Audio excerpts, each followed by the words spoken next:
Overseas Workers Welfare Administration or OWA naglabas ng panibagong rate ng contribution para sa ating mga OFW na dating 1,429.75 pero ngayon as of January 2025 ay 1,461.25 pesos na.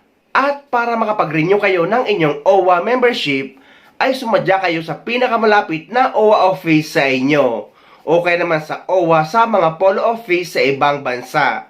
Ipakita nyo lang ang inyong passport, valid visa at ang inyong OEC exemption. Ngunit sa mga nag-change employer ay kailangan nyo magpa-verify ng kontrata para ma-update ang employment information nyo sa OWA. Sa mga ayaw namang magbiyahe para pumunta sa mga OWA office para mag-renew ng kanilang OWA membership, ay pwede naman kayo mag-renew nito through online sa pamamagitan ng OWA app. At sa mga walang idea kung paano mag-renew ng OWA membership sa OWA app, eto guys, meron akong video tutorial. Sa video na ito ay ituturo ko sa inyo kung paano magbayad or mag-renew ng inyong OWA membership gamit ang OWA app. Napakarami nga nagko-comment sa comment section na hindi daw nila ma-open ang kanilang OWA app kahit yung bagong app na ang na-download nila. Pero sa akin guys ay na-open ko naman. At eto nga ituturo ko sa inyo kung paano mag-renew dito. So itry nyo lang guys, i-open ulit ang inyong OWA app kapag hindi nyo pa rin na-open sa ngayon. Dahil marami ring nagre-reklamo tungkol dito na parehong sitwasyon. Meaning nasa app ang problema, hindi sa account nyo. Pero sa ngayon ay ituturo ko muna sa inyo kung paano mag-renew ng OWA membership gamit ang OWA app.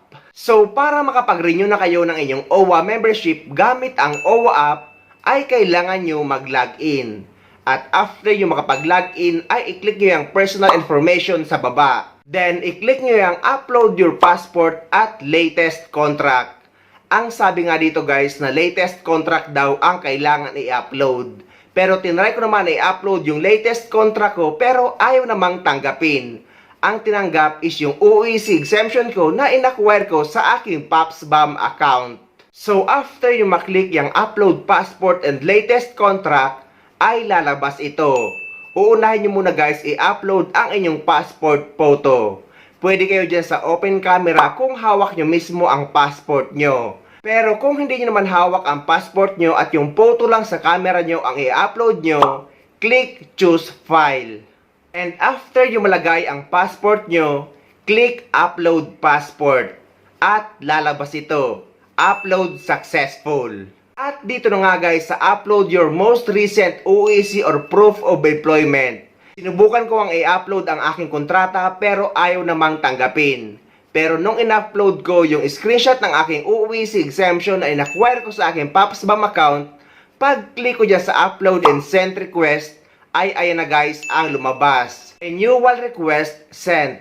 At maghihintay kayo guys ng email notification kung approved na. At ang nakalagay dito, renewal request on review. At hinayaan ko nga guys ng isang araw at after 1 day, nung tinignan ko ang aking email address, ay may email nga ang OWA. At ang sabi ay approved na yung request ko at pwede na ako makapag-renew gamit ang OWA mobile application. Then, nag-login na ulit ako sa aking OWA app. At para makapag-renew na tayo ng ating OWA membership, ay i-click nyo yung personal information sa baba. At dito naman guys, ay i-click nyo yung renew membership here. At lalabas ito. Click accept. At may nakanote dito guys na after nyo makapag-renew ng inyong OWA membership gamit ang OWA app, ay magre-reflect lang ito after ng 3 working days. So maghihintay kayo guys ng 3 working days after yung makapag-renew online. After nyo maklik ang accept ay eto ang lalabas. I-scroll nyo lang at i-click nyo yung contract duration. At 24 months lang naman ang pagpipilian dyan dahil ang OWA membership natin mga OFW ay valid for 2 years. At i-click nyo yung job site at ilalagay nyo ang bansa kung saan kayo nagtatrabaho. And after that, click submit. At lalabas ito, transaction details. I-click nyo yung payment option. At pili nyo guys ang GCash payment. And after that, scroll nyo, i-click nyo ang small box and click submit.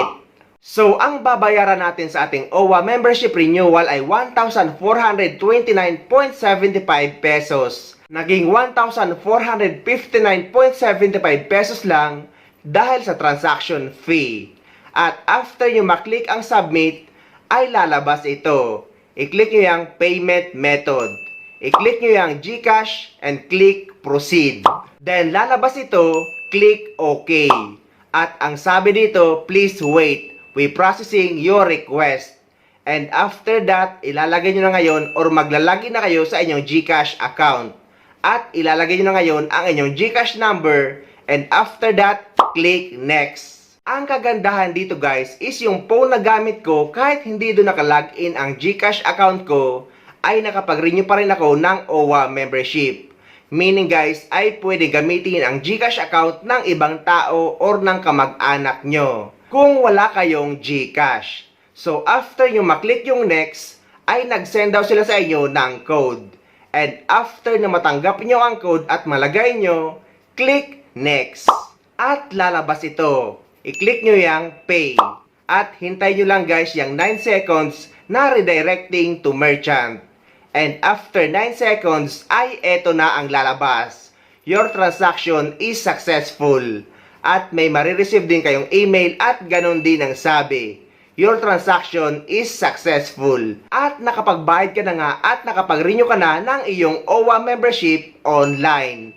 Dahil nga may ginawa akong video kung paano mag-renew ng OWA membership gamit ang OWA app at nabanggit ko doon na maghihintay ng 3 working days bago mag-reflect ang payment at maging active muli ang status nyo. Pero ngayon guys, kinabukasan lang ay chinek ko ang aking OWA app at active na muli ang OWA status ko.